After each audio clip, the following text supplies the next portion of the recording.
நான் வந்து காங்கிரஸ் வளர்க்கணும்னு நினைக்கிறேன். அதுக்காக நான் திமுக இப்ப போராடுறேன். எனக்காக போராடுறேன். அதிகாரத்துல பங்கு வந்தா நீங்க வளர்க்கணும்னு சொல்றீங்க. அதிகாரம் இல்லாத கட்சியை வளர்க்க முடியாதா? எம்எல்ஏவா, எம்பியா இருந்தா கட்சி வளர்க்க முடியாதா? ஏன் அப்படி சொல்றீங்கன்ட்டு ராகுல் காந்தி கேட்கிறாரு. இந்த எலெக்ஷனை பொறுத்த மட்டும் இது ரொம்ப முக்கியமான எலெக்ஷன்ஸ் இது. ஏன்னா வந்து இந்த இடத்துல வந்து பாஜக வந்து அதிமுக மூலமாக தமிழ்நாட்டுல ஒரு இடத்தை பிடிக்கிறதுக்கான முயற்சிகள் இறங்கியிருக்காங்க. சப்போஸ் நாளைக்கு அதிமுக ஆட்சிக்கு வர வாய்ப்பு கிடைச்சா பாஜக தான் இங்க கிட்டத்தட்ட ப்ராக்சியா பின்னாடி அவங்க தான் ஆட்சி பண்ணுவாங்க. அது தமிழ்நாட்டு நலன்களுக்கு விரோதமானது. அப்புறம் என்ன நீங்க கேட்கறதுக்கு என்ன உரிமை இருக்கு? காங்கிரஸ் வந்து திமுக கூட்டணியில இருந்தா அதுக்கு ஒரு மரியாதை, கௌரவம், மதச்சார்பற்ற சக்தி எல்லாமே உண்டு. மதிப்பு, மரியாதை அதுக்காக அது இருக்கணும்னு நம்ம விரும்புறோம். அது வேற விஷயம். பட் உங்களுக்கு என்ன தகுதி எப்படி இம்ப்ரூவ் பண்ணிருக்கீங்க நீங்க? ஒண்ணுமே கிடையாது. அப்புறம் ராகுல் காந்தியோட அந்த ஓவர் எந்தூசியாசம், அதாவது ரொம்ப அதிகப்படியான ஸ்மார்ட்டா இருக்கிற விஷயம் இருக்குல்ல, அதை கொஞ்சம் மட்டுப்படுத்தி வச்சிருக்காங்க. இப்போ கொஞ்சம் அமைதி காத்தருடும் அப்படின்னு அமைதிப்படுத்திருக்காங்க. காங்கிரஸ் கூட்டணியில இருந்தா பெட்டர்னு எல்லாரும் ஃபீல் பண்றாங்க. ஓகே. ஆனா காங்கிரஸ் வந்து அதிக சீட் கேட்கிற அளவுக்கு தன்னை வளர்த்து கொண்டிருக்கிறதா அது இல்ல. அந்த கசப்பான உண்மையை ராகுல் காந்தி ஜீரணிக்க வேண்டாமா? சரி, இந்த 5 வருஷத்துல எத்தனை தடவை ராகுல் காந்தி தமிழ்நாட்டு கட்சியை வளர்க்க வந்தார்? எத்தனை மாநாட்டில் பேசினார் சொல்லுங்க? நீங்களாம் ஒரு டிஸ்ட்ரிக்ட் கான்ஃபரன்ஸ் அரேஞ்ச் பண்ணலாம். திமுக கவர்மெண்ட் பல விஷயங்கள் நடந்தது. அப்ப சிபிஎம் தான் போராடினாங்க. அப்ப நீங்க போராடி இருக்கலாம். வேங்கவேலில் போராடி இருக்கலாம். திருப்பரங்குன்றத்தில் போராடி இருக்கலாம். 50 நாளுக்கு முன்னாடியே கமிட்டியை போட்டவங்க இன்னைக்கு ஒரு ஆப்பர்ச்சுனிட்டி வரும்போது எல்லாரும் வந்துருக்கும் போது இதை தவற விடுவாங்களா தெரியாது. நேற்று ஃபைனலைஸ் பண்ணிட்டாங்க சீட்டை ஃபைனலைஸ் பண்ணிட்டாங்க. அது வந்து சோனியா காந்தியும் கார்கேயும் ஒத்துட்டாங்க அந்த சீட்டை. ராகுல் காந்தி நடுவில் வந்து குறுக்க ஒரு வண்டி ஓட்டிட்டு இருக்காரு. அவருக்கு என்னன்னா எவ்வளவு அழுத்தம் கொடுத்து அதிகமா சீட் வாங்குறோமோ அது நல்லதுன்னு நினைக்கிறாரு அவர். ஆனா வந்து இனிமேலாம் வந்து அழுத்தத்துக்குலாம் திமுக வந்து ஈல்டாக மாட்டாங்க. பாஜகவை நேரடியாக நீங்க எதிர்க்கிற ஒரே சக்தி நேஷனல் லெவலில் நீங்க தானே இருக்கீங்க. மற்ற மாநில கட்சிகள் கூட எதிர்ப்பாங்களா இல்லையான்னு சந்தேகம் உங்களுக்கு இருக்கலாம். நீங்க நேஷனல் லெவலில் எதிர்க்கிறீங்கல்ல, அப்ப இங்க வந்துருக்க வேண்டியது தானே. அமைதியா இருக்கிற தமிழ்நாட்டை ஏன் கெடுக்கிறீங்கன்னு கேட்க வேண்டியதானே. வந்து ஏன் கேட்கல? ஏன் பேசாம இருக்கீங்க? இதெல்லாம் நீங்க பண்ண மாட்டேன்றீங்களே. கட்சியை வளர்க்கறதுக்கு வர மாட்டேன்றீங்க. இந்த மாதிரி மத நல்லிணக்கத்தை பழக்கிற மாதிரியான விஷயங்களை பாஜக பண்ணும்போது அதையும் தட்டி கேட்கறதுக்கு இங்க ஒரு போராட்டம் நடத்த வர மாட்டேன்றீங்க. இப்ப நீங்களாம் அதை வந்து பண்ணினீங்கன்னா அவங்களுக்கு என்ன பயன்னா, இங்க வந்து பண்ணினா இந்துக்களுக்கு எதிராக காங்கிரஸ் இருக்கிறதுன்னு பாஜக அங்க அங்க வடநாட்டுல ஓட்டு வாங்கிட்டு போயிடுவான்ட்டு அந்த பயம் அவங்களுக்கு.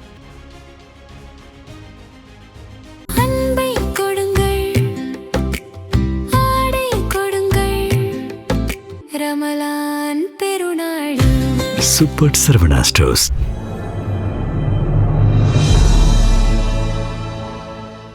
தமிழ் நியூஸ் நேயர்களுக்கு வணக்கம். இன்றைய நேர்காணலில் நம்மோடு இருந்திருப்பவர் மூத்த பத்திரிகையாளர் திரு பிரியன் சார். சார் வணக்கம். வணக்கம் சார். சார், திமுக காங்கிரஸ் கூட்டணி நாமளே பல டிஸ்கஷன்ஸ் இது சம்பந்தமா வச்சிருக்கிறோம்.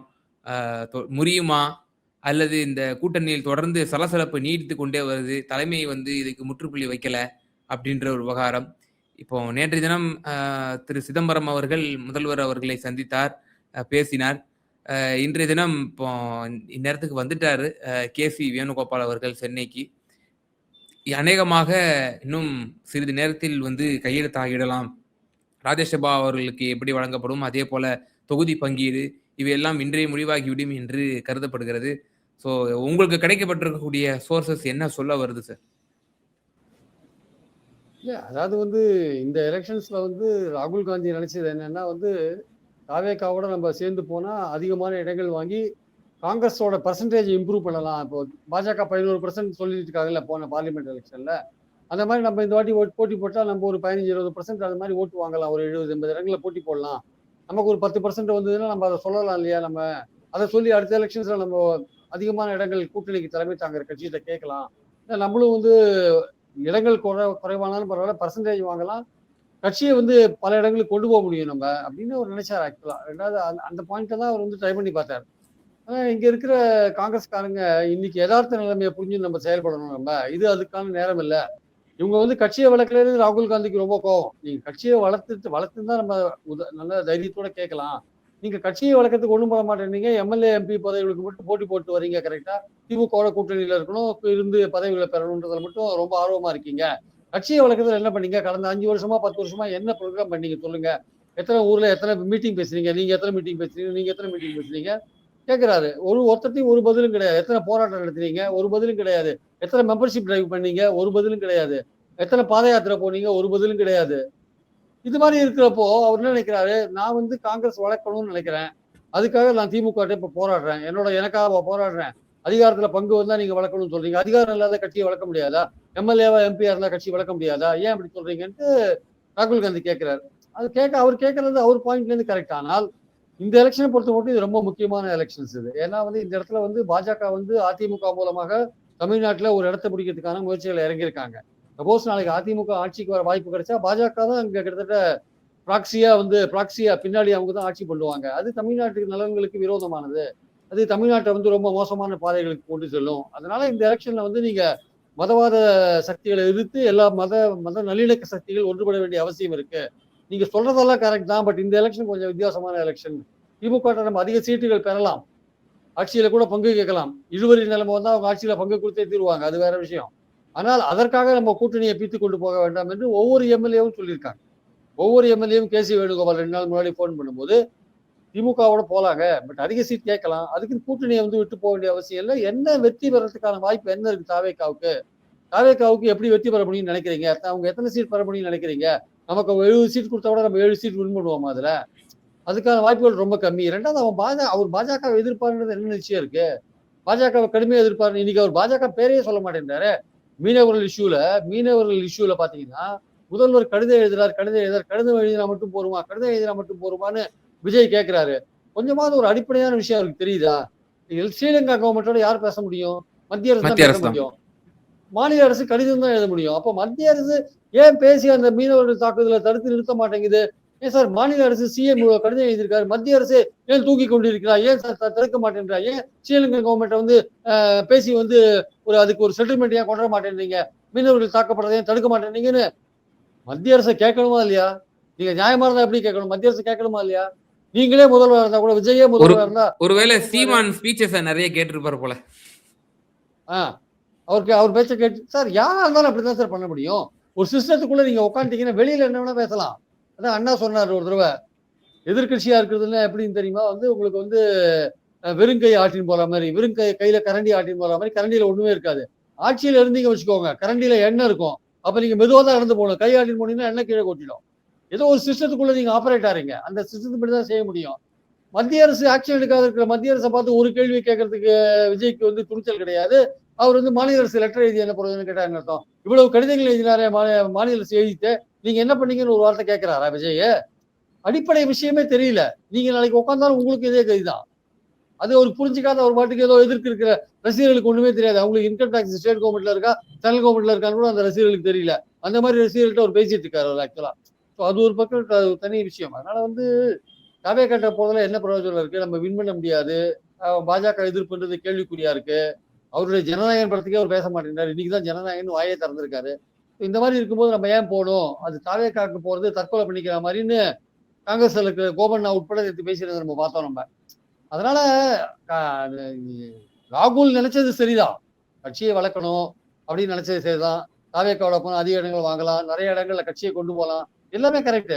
பட் இது கரெக்டான நேரம் கிடையாது. அதுவும் தாவேக்கா வந்திருக்கிற போது 4 முனை போட்டியா இருக்கும்போது அதுல வந்து குறைந்த வாக்கு வித்தியாசங்கள்ல தான் வின் பண்ண முடியும் நிலை இருக்கும்போது, அதுல ஓட்டுக்களை வந்து விஜய் எப்படி பிரிப்பாருன்னு தெரியாத போது, நாளைக்கு வந்து மதவாத சக்திகள் வந்து பவர்ல உட்காந்துட்டாங்கன்னா என்ன பண்ணுவீங்க? அப்போ உங்களுடைய முதல் கடமை என்ன? மதவாத சக்திகளை தடுக்கிறது தான். அப்போ இந்த கூட்டணி அதுக்காக தான் உருவாக்கப்பட்டது. ஆன்டி பிஜேபி, ஆன்டி மோடி கூட்டணி எதுக்காக திமுக கூட்டணி உருவாக்கப்பட்டது? இந்தியா அளவிலையும் சரி, தமிழ்நாடு அளவிலும் சரி, மோடி தமிழ்நாட்டில் கால் பதிக்க கூடாது, பாஜக தமிழ்நாட்டில் கால் பதிக்க கூடாது. அந்த இடத்துல உருவாக்கினோம்.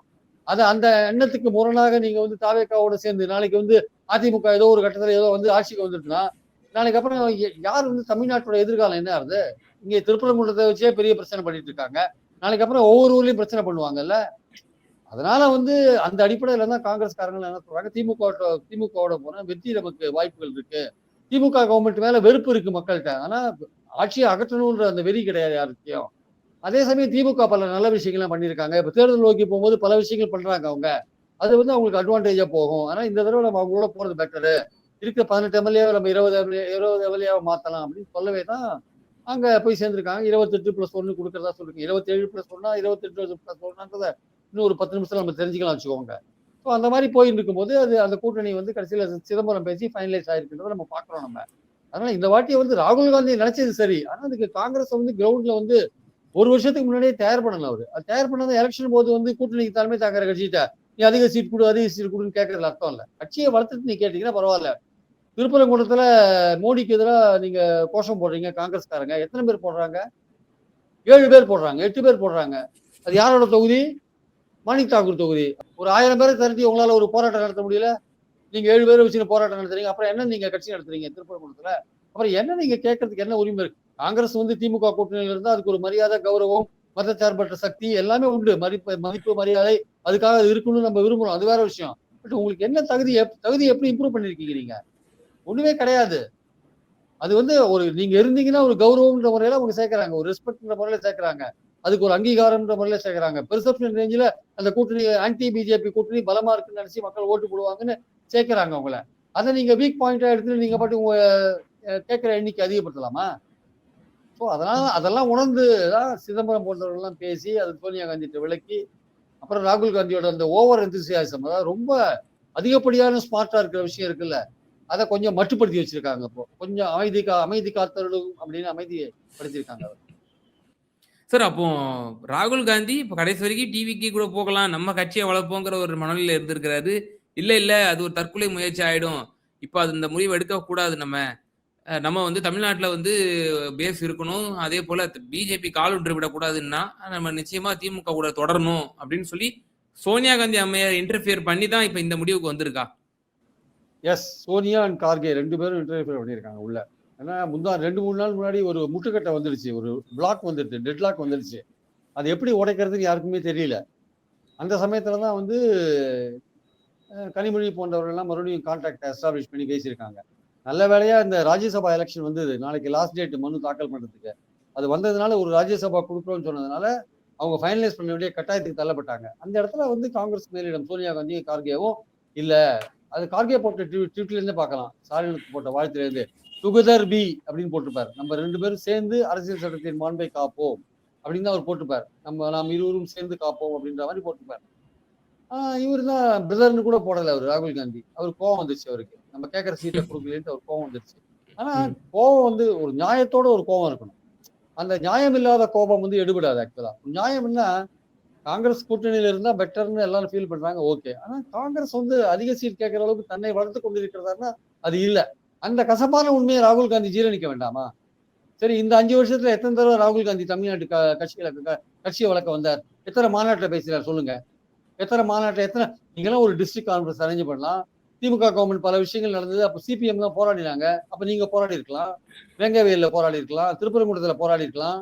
ஏன் போராடல? எந்த போராட்டமே இதுல நல்ல ஒரு உதாரணம் சார். நீங்க முக்கியமான ஒரு புள்ளிய வந்திருக்கீங்க. ராகுல் காந்தியே எந்த அளவுக்கு முற்பட்டு இருக்காரு தமிழகத்துல வளர்க்கணும் அப்படின்ற ஒரு விஷயத்த கடந்த ஜனவரி மாசம் ராகுல் காந்தி ஷெட்யூல் ஃபிக்ஸ் பண்ணியாச்சு. நாங்க கிராம பஞ்சாயத்து கமிட்டி வந்து நடத்த போறோம் அப்படின்னு சொல்லி காங்கிரஸ் சார்பா வந்து அறிவிப்பு செஞ்சிருந்தாங்க. ஜனவரி கடந்து விட்டது, பிப்ரவரி கடந்து விட்டது, மார்ச் தேர்தல் மாசம் வந்து விட்டது. இந்த சமயத்தில் அவர்களால் நடத்தவே முடியாது. தேர்தல் களத்திற்கு செல்வதுதான் அவர்களுடைய நேரம் சரியாக இருக்கும். அப்ப ராகுல் காந்தியோட வருகை முற்றிலுமாக ரத்தானதை நம்ம பார்க்க முடிகிறது. 5ஆம் தேதி ராகுல் காந்தி அவர்கள் வருவார் என்று செய்தி வந்தது கடந்த வாரம். அந்த 5ஆம் தேதியும் தற்போது உறுதியாகவில்லை. நாளை வருவாரா ராகுல் காந்தி அப்படின்றது நமக்கு தெரிய வரல. அப்ப என்ன மனோநிலையில் இருந்து கொண்டிருக்கிறார் ராகுல் காந்தி? இல்ல சார், செல்வ பெருந்தகை ஒரு எஃபர்ட் எடுத்தார். ராகுல் காந்தியை கூட்டு வரதுக்கான எஃபர்ட் எடுத்தார். அதை காங்கிரஸ்ல இருக்கிறவங்களையும் நடுவில் இருக்கிறவங்களுக்கு எடுத்து விட்டாங்க. வேண்டாம், செல்வ பெருந்தகை அவங்க எப்படி பாக்குறாங்கன்னா கார்கேவோட ஆளா பாக்குறாங்க. ராகுல் காந்தி கிட்ட போயிட்டு என்ன சொல்றாங்க, கார்கே தான் அவருக்கு ரொம்ப சப்போர்ட் பண்றாரு, அவர் வந்து திமுக ஆதரவாளராக இருக்காரு, நம்ம வந்து இந்த மாதிரியா ஒரு லைன் எடுக்க போறோம், நம்ம தாவேக்கா லைன் நம்ம எடுக்க போறோம், அதனால செல்வ பெருந்தகையை வச்சு நம்ம எதுவும் பண்ண வேண்டாம், நம்ம தாவேக்கா லைன் எடுக்க போறோம், நீங்க இப்ப போகாதீங்க அப்படின்னு அவருக்கு வந்து இங்க இருக்கிறவங்க தான் யாரு அந்த பிரவீன் சக்கரவர்த்தி, மாணிக் தாக்கூர் போன்றவர்கள் தான் தடுத்து விட்டாங்கன்னு சொல்றாங்க காங்கிரஸ்ல. இல்லாட்டி செல்வ பெருந்தகை வந்து அவர் ட்ரை பண்ணி கூட்டு வர பார்த்தாரு. ஆக்சுவலா அங்கேயே உட்கட்சியிலே பிரச்சனை. நான் சொல்றேன், இந்த உட்கட்சியெல்லாம் தாண்டி கட்சியை வளர்க்கணுன்ற அக்கறை ராகுல் காந்திக்கு இருக்கா இல்லையா? டிஎன்சிசி தலைவராக செல்வ பெருந்தகை இருக்கார். நீங்க வந்து பாத யாத்திரை போக வேண்டியது தானே, பஞ்சாயத்து லெவல்ல போய் பேச வேண்டியது தானே. ராஜீவ் காந்தி 89ல 13 தடவை வந்தாரு எலெக்ஷனுக்கு முன்னாடி. காங்கிரஸ் 27-26 சீட்டு வாங்கிட்டு தனியாவே ட்ரை பண்ணார், சின்சியரா ட்ரை பண்ணார். அந்த ட்ரை பண்ண அந்த முயற்சி ராகுல் காந்தி இருக்கா? இப்ப எலெக்ஷன் வருது இல்ல, எத்தனை தடவை நீங்க தமிழ்நாட்டுக்கு வந்தீங்க சொல்லுங்க? இங்க திருப்பரங்குன்றம் இஷ்யூலாம் நடக்குது இல்ல, ஏன் வரமாட்டேங்க? இவ்வளவு பாஜகவை நேரடியா நீங்க எதிர்க்கிற ஒரே சக்தி நேஷனல் லெவல் நீங்க தானே இருக்கீங்க. மற்ற மாநில கட்சிகள் கூட எதிர்ப்பாங்களா இல்லையான்னு சந்தேகம் உங்களுக்கு இருக்கலாம்.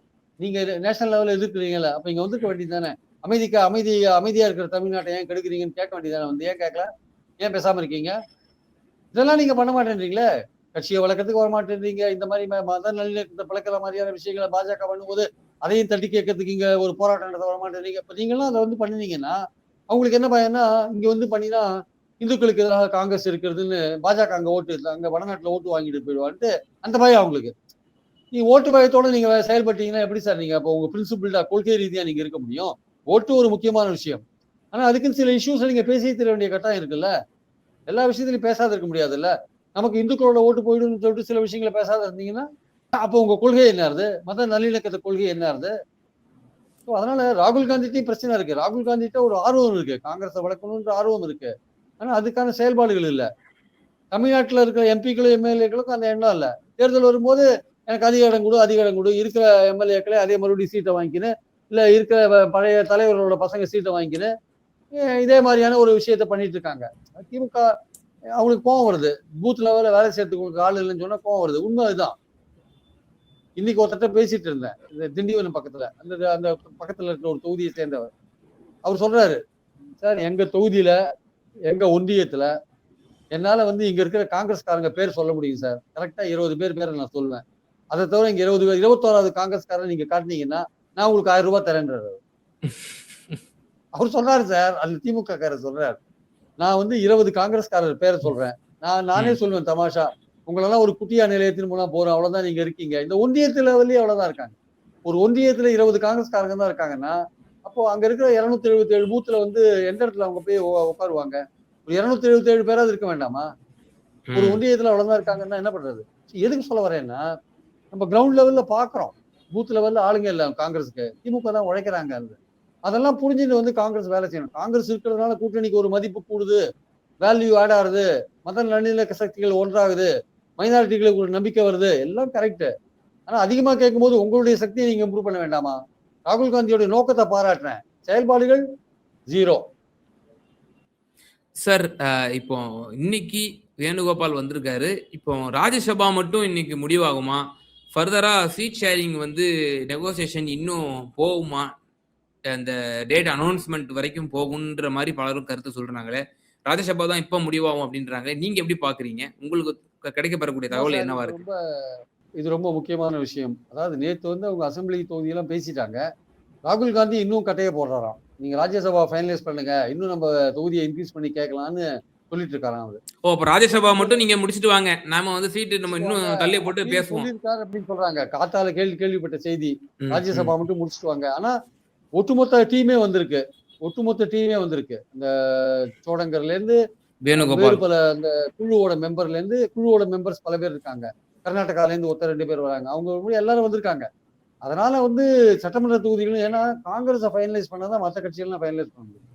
அது பெரிய கட்சி நிறைய இடம் கொடுக்க வேண்டியிருக்கு. அதை போகதான் மீதியெல்லாம் கொடுப்பாங்க அவங்க ஆக்சுவலா. அதனால காங்கிரஸை வந்து ஃபைனலைஸ் பண்ணிடணும்னு திமுக நினைக்குது. இன்னைக்கு எல்லாத்தையும் ஃபைனலைஸ் பண்ணிடணும்னு நினைக்கிறாங்க. நேற்று அந்த ஃபிகரை சொல்லிட்டாங்க. அது ஒத்துக்கவே தான் கேசி வேணுகோபாலும் சோடங்கரும் வராங்க. இன்னைக்கு முக்காவாசி சட்டமன்ற தொகுதிகளையும் ஒத்துருவாங்கன்னு தான் எதிர்பார்க்கப்படுகிறது. ஏதாவது கடைசி நேரம் ராகுல் ஏன் கேள்வி நம்ம அடுத்தமா கேட்கிறேன் அப்படின்னா, நேத்து முதலமைச்சரை பார்த்துட்டு வந்த சிதம்பரம் மற்றும் செல்வ பிறந்தகை அவர்கள், செல்வ பிறந்தகை என்ன சொன்னார் அப்படின்னா, அந்த பிரஸ் மீட்ல அதான் டேட் அனௌன்ஸ்மெண்ட் வரைக்கும் இன்னும் நாள் இருக்குங்க, இன்னும் டேட் கூட அனௌன்ஸ் பண்ணல, நீங்க ஏன் அவ்வளவு அவசரப்படுறீங்க அப்படின்ற ஒரு வார்த்தை சொன்னாரு. அப்போ அந்த கருத்து நம்ம என்ன புரிஞ்சுக்க முடியுது? இப்போ ராஜ்யசபா ஓகே நமக்கு ப்ராமிஸ் பண்ணாங்க, செல்வ பிறந்தகை சொன்னதுபடி ஒரு ராஜ்யசபா ஆல்ரெடி ப்ராமிஸ் பண்ணிட்டாங்க, கொடுத்துருவாங்க. சீட் ஷேரிங் ஒரு 25 நம்ம பழையபடி நாங்க குடுக்குறோம் அப்படின்னு சொல்லியிருக்காங்க. அது 28 27 30 அது எந்த மாதிரி நம்ம ஃபர்தரா போக போக டஃப் பார்கெயின் பண்ணி கூடுதலா 2-3 சீட்டு வாங்கணும்னு தானே காங்கிரஸ் பார்ப்பாங்க. அதுக்குதான் சார் அந்த விஷயம் தான் காத்தால வந்தது. மறுபடியும் ராகுல் காந்தி ராஜ்யசபாவை தான் பார்க்க சொல்லியிருக்காரு. ராஜ்யசபா நீங்க ஃபைனலைஸ் பண்ணுங்க, நம்ம எம்எல்ஏ இதை வந்து இன்னும் பேசலாம், நமக்கு டைம் இருக்குன்னு சொன்னாங்க. அவங்களே தான் என்ன சொன்னாங்க, நாங்க எல்லாத்தையும் முன்கூட்டியே முடிக்க விரும்புறோம், கடைசி நேரமா பீகார் மாதிரி குழப்பம்லாம் வர வேண்டாம், முன்னாடியே எல்லாத்தையும் முடிக்க விரும்புறோம். நாங்க அப்படி முன்னாடியே எல்லாத்தையும் முடிக்க விரும்பி 50 நாளுக்கு முன்னாடியே கமிட்டியை போட்டவங்க இன்னைக்கு ஒரு ஆப்பர்ச்சுனிட்டி வரும்போது எல்லாரும் வந்திருக்கும் போது இதை தவற விடுவாங்களா தெரியாது. நேற்று ஃபைனலைஸ் பண்ணிட்டாங்க சீட்டை ஃபைனலைஸ் பண்ணிட்டாங்க. அது வந்து சோனியா காந்தியும் கார்கேயும் ஒத்துட்டாங்க அந்த சீட்டை. ராகுல் காந்தி நடுவில் வந்து குறுக்க ஒரு வண்டி ஓட்டிட்டு இருக்காரு. அவருக்கு என்னன்னா எவ்வளவு அழுத்தம் கொடுத்து அதிகமா சீட் வாங்குறோமோ அது நல்லதுன்னு நினைக்கிறாரு அவர். ஆனா வந்து இனிமேலாம் வந்து அழுத்தத்துக்குலாம் திமுக வந்து இதாக மாட்டாங்க, ஈல்ட் ஆக மாட்டாங்க. நேத்து வந்து சிதம்பரம் போனதுனால வந்து ஒரு 3 சீட் அதிகமாச்சு ஆக்சுவலா வந்து. இல்லாட்டி அவங்க 25 நின்றுப்பாங்க. சிதம்பரம் போனதுனால அவங்க காங்கிரஸ் இல்லாம போறதுக்கே ரெடி ஆயிட்டாங்க சார். நேத்து காத்தால 40 லட்சம் பேருக்கு ரூபாலாம் கொடுத்தாங்க இல்லையா, 2000 ரூபாய், அதெல்லாம் அதை ஒட்டி தான். காங்கிரஸ் இல்ல அப்படின்ற நிலையில தான் அதெல்லாம் பண்றாங்க ஆக்சுவலா. இன்னைக்கு பாருங்க மறுபடியும் ஆசிரியர்களுக்கு எல்லாம் பண்ணியிருக்காங்க. ஓவி ஆசிரியர், பிடி ஆசிரியர் இன்னைக்கு சம்பளத்தை தொகுப்பூதியத்துல ஏற்றிருக்காங்க. எல்லாமே வந்து ஒரு காங்கிரஸ் இல்லைன்னா என்ன பண்றது, அடுத்த கட்ட ஆதரவு எப்படி திரட்டுறதுன்னு அந்த நோக்கத்துல அவங்க போயிட்டு இருக்காங்க. தேமுதிக சேர்க்கிறாங்க, ஓபிஎஸ் சேர்க்கிறாங்க, எல்லாரும் கூட சேர்க்கிறாங்க. அதனால அந்த அந்த முடிவுக்கு வந்துட்டாங்க. இருந்தாலுமே காங்கிரஸ் இல்லைன்னா அந்த பெர்செப்ஷன் ரேஞ்சில் நம்ம அடி வாங்குவோமே, அது வந்து ஒரு பெரிய பிரச்சனையை உண்டாக்கினா நாளைக்கு தேர்தல் முடிஞ்ச பிறகு ஒரு தோல்வியை தழுவினா ஐயோ அன்னைக்கே நம்ம காங்கிரஸ் ஏதாவது 2 சீட்டை கொடுத்து சேர்த்துருக்கலாமே, நம்ம அன்னைக்கு என்ன கூடாது நம்ம ஆக்சுவலா அந்த வருத்தம் அப்ப இருக்க கூடாது. அதனால இப்பவே என்னென்ன பண்ண முடியுமோ எதிர்கட்சி கூட்டணிகளை எவ்வளவு பலவீனப்படுத்தணுமோ பலவீனப்படுத்தி எல்லாரையும் நம்ம எவ்வளவு இழுக்க முடியுமோ இழுத்து காங்கிரஸையும் நம்ம ஓரளவுக்கு பேசி இழுத்து ஓரளவுக்கு நம்மளும் விட்டு கொடுக்காம அவங்களும் விட்டு கொடுக்காம அவங்களுக்கும் திருப்தியாகி நமக்கும் திருப்தியாகி அந்த லெவல்ல கொண்டு நிறுத்தலாம். கம்பை ரொம்ப உடைக்க முடியாது, கம்பை உடைக்காத வளைக்கணும், அவ்வளவுதான். உடஞ்சதுன்னா பிரச்சனை அப்படின்ற லெவலில் 2 பேருமே டீல் பண்றாங்க. அதை வளைக்கணும் ஆனா உடையக்கூடாது. 2 பேருக்குமே அதான் பிரச்சனை. அந்த லெவலில் தான் நேற்று பேசி முடிச்சிருக்காங்க. அதனால அது இன்னைக்கு வந்து மோஸ்ட் ப்ராபபிலி சட்டமன்ற தொகுதியை ஃபைனலைஸ் பண்ணிடுவாங்கிறது தான் என்னுடைய கருத்து. ஆனா இந்த ராகுலை நம்ப முடியாது. கொஞ்சம் அது அந்த அந்த ஒரு சின்ன ஒரு கிளாஸ் அப்படியே நம்ம அப்படியே விட்டு வைக்கலாம். ஏன்னா வந்து ராகுலை நம்ப முடியாது. அது ராகுல் கடைசி நேரத்துல ஒரு ராஜ்யசபா விட்டு பார்த்துட்டு வாங்கன்னு சொல்லியிருப்பாருன்னா தெரியும். கேசி வேணுகோபால் வந்தான்னு தெரியும். அது திமுக அதை எப்படி டீல் பண்ணுவாங்கன்னு சொல்ல முடியாது. ஆனா அப்படி ஒரு பிரச்சனை வந்துன்னா திமுக எப்படி டீல் பண்ணுவாங்கன்னு சொல்ல முடியாது. அது மட்டும் தாங்க, ராஜ்யசபா மட்டும் தாங்கன்னா திமுக எப்படி டீல் பண்ணுவாங்கன்றதை யோசிச்சு பார்க்கணும். பரவாயில்லைங்க நீங்க எடுத்துன்னு போங்க, நாளைக்கு வந்து பேசிக்கோங்கன்னு அவங்களுக்கு தெரியும். அப்போ இதை வாங்கிட்டு அவங்க மறுபடியும் ப்ரெஷர் பண்ணுவாங்கன்ட்டு அந்த பிசினஸே வேண்டாம் அவங்க நினைக்கிறாங்க. இன்னையோட இதை முடிச்சுக்கட்டும்னு நினைக்கிறாங்க அவங்க ஆக்சுவலா. அதுக்கு அடுத்த கட்டத்துக்கு நாங்க போக வேண்டியிருக்கு அப்படின்னு அவங்க நினைக்கிறாங்க. அதனால பொறுத்து இருந்து பார்க்கணும். ஏன்னா இந்த ராகுல் வந்து கொஞ்சம் ஓரளவுக்கு அப்படி இப்படி எல்லாம் போயிட்டு இருக்காரு. இவரு மாணிக் தாக்கூர் போட்ட அந்த ட்விட்னாலதான் கொஞ்சம் ஓரளவுக்கு ராகுலும் மனம் மாறி இருப்பாரோன்னு யோசனையா இருக்கு. தலைமை எடுக்கிற முடிவுக்கு நம்ம கட்டுப்படணும்னு மாணிக் தாக்கூர் போட்டாருல்ல, அதனால ராகுல் வந்து காங்கிரஸ் திமுக கூட்டணிக்கு ஓகே பண்ணிட்டாரு அப்படின்னு தான் நினைக்கிறேன். அதனால சட்டமன்றமும் கை தாயிடும் தான் என்னுடைய கருத்து. இருந்தாலும் வந்து அரசியல்ல வந்து பொறுத்த மட்டும் எல்லாமே நடந்த பிறகுதான் நம்ம நம்பணும். ஒரே ஒரு கேள்வி மட்டும், இப்ப ஜெல் ஆகுமா சார் இந்த கூட்டணி? இவ்வளவு சர்ச்சைக்குரிய கருத்தை பொதுவெளியில ஜெல் ஆகும். ஏன் ஜெல் ஆகும்னு நான் காரணம் சொல்றேன். அது கூட முதல் ஒரு வாரம் பிரச்சனையா இருக்கும். திமுக தரப்புல இருந்து கொஞ்சம் முன்னுழுப்புகள்லாம் இருக்கும். வேலை செய்ய மாட்டோம்னு சொல்லுவாங்க, எதிர்த்து அறிக்கையெல்லாம் கூட விடுவாங்க, மாவட்ட தலைவர்லாம் ஏதாவது பேசுவாரு, ஏதோ ஒண்ணு நடக்கும். ஆனா அதுக்கப்புறம் என்ன ஆகும்னா அந்த இடத்துல அதிமுக ஜெயிச்சதுன்னா திமுக கூட்டணி பலவீனமாயிடும்ல. 28 இடமோ என்னவோ அந்த இடத்துல அதிமுக அணி ஜெயிச்சதுன்னா அவங்க கை பலப்படவில்லை, அவங்க கை பலப்படவில்லை. அது எப்படி திமுக ஒத்துக்கும்? திமுக 200 இடத்துக்கு குறி வச்சு வேலை செய்யறாங்க, அதுல 150 இடமாவது வின் பண்ணணும்னு நினைக்கிறாங்க. அவங்க எப்படி விட்டுருவாங்க? அதனால பிடிக்குதோ பிடிக்கலையோ காங்கிரஸை வின் பண்ண வைக்கணும்னு ஒரு வாரம் பிரச்சனை ஓடும். ஒரு வாரத்துக்கு அப்புறம் குதிச்சிருவாங்க, களத்துல குதிச்சு அவங்க வேலை செய்ய ஆரம்பிச்சிருவாங்க. அதுல எந்த சந்தேகமும் கிடையாது. ஆனா இப்ப அதிமுக காரங்கள்லாம் ஒரு விஷயத்தை கிளப்பி விடுறாங்க பாத்தீங்களா, ராகுல் காந்தி பிரச்சாரத்துக்கு வரமாட்டாருன்னு. இன்னைக்கு அதிமுக தொலைக்காட்சியில இன்னைக்கு அதான் முக்கியமான நியூஸ், பிரேக்கிங். ராகுல் காந்தி பிரச்சாரத்துக்கு வரமாட்டார். ஆல்ரெடி இப்படி ஒரு புரளை கிளப்பி விட்டாங்க. இந்த எக்ஸ் தளத்துல வந்து அன்ஃபாலோ பண்ணிட்டாரு, சோசியல் மீடியால வந்து அன்ஃபாலோ பண்ணிட்டாரு. ஆமா, அதெல்லாம் வந்து இப்ப நம்ப முடியாத விஷயம். இது இப்ப இந்த கூட்டணி அமைறது வந்து எடப்பாடிக்கு வயசுல இடி இறங்கின மாதிரி. அவர் பிரிஞ்சிடும் நினைச்சாரு. அவரு பார்த்தா இது அப்படி இப்படி ஃபெவிகால் போட்டு ஒட்டுற மாதிரி போயிடுச்சு மறுபடியும். ஏன்னா இது விடாத ஃபெவிகால், ஸ்ட்ராங்கான ஃபெவிகாலா இருக்கேன்னு அவர் யோசிக்கிறாரு. அவர் நினைச்சாரு பிரிஞ்சு போயிடும், பிரிஞ்சு போனா நமக்கு ஜம்முன்னு வின் பண்றதுக்கான வாய்ப்பு இருக்கு, நம்ம அது கூட்டணி பலவீனமாயிடுச்சுன்னு நம்ம அப்படி இது ஓட்டு வாங்கலாம்னு நினைச்சாரு. அந்த கூட்டணி அப்படி இப்படி போய் கடைசியில் அது ஃபெவிகால் போட்டு ஒட்டி விட்டாங்க. இப்போ எடப்பாடிக்கு என்னன்னா, நேற்று கூட இன்னைக்கு காலையில கூட சொல்றாரு காங்கிரஸ் திமுக கூட்டணி ஒன்று சேரட்டும் பார்க்கலாம் அப்படின்றாரு. அதனால அவருக்கு வந்து இது ஒரு பெரிய அடிதான் அவருக்கு. ஆக்சுவலா அவர் எதிர்பார்க்கல இந்த கூட்டணி ஒன்றாக எதிர்பார்க்கல. ஒன்றானது வந்து அவருக்கே கொஞ்சம் பிரச்சனை தான். அவரே வந்து இனிமே வந்து அவருக்கு பாஜகவை பத்தி கேட்டா, பாஜகவோட இடங்கள் நீங்க இன்னும் ஃபைனலைஸ் பண்ணு கேட்டா அவர் என்ன சொல்றாரு, கூட்டணி இது காங்கிரஸ் திமுக கூட்டணி இன்னும் சரியா இல்லை, நீங்க அதை பத்தி பேசுங்க அப்படின்னு அப்படி போறாரு. இனிமே எதை பத்தி பேசுவாருன்னு பொறுத்து இருந்தா பார்க்கணும். நிச்சயமா சார். சமகால அரசியல் சூழ்நிலை குறித்து ரொம்ப தெளிவா உங்களுடைய கருத்துக்களை எங்க நேயர்களுக்கு பகிர்ந்தீங்க. ரொம்ப நன்றி. Thank you, thank you. அன்பை கொடுங்கள், ஆடை கொடுங்கள், ரமலான் பெருநாளில் சூப்பர் சரவணா ஸ்டோர்ஸ்.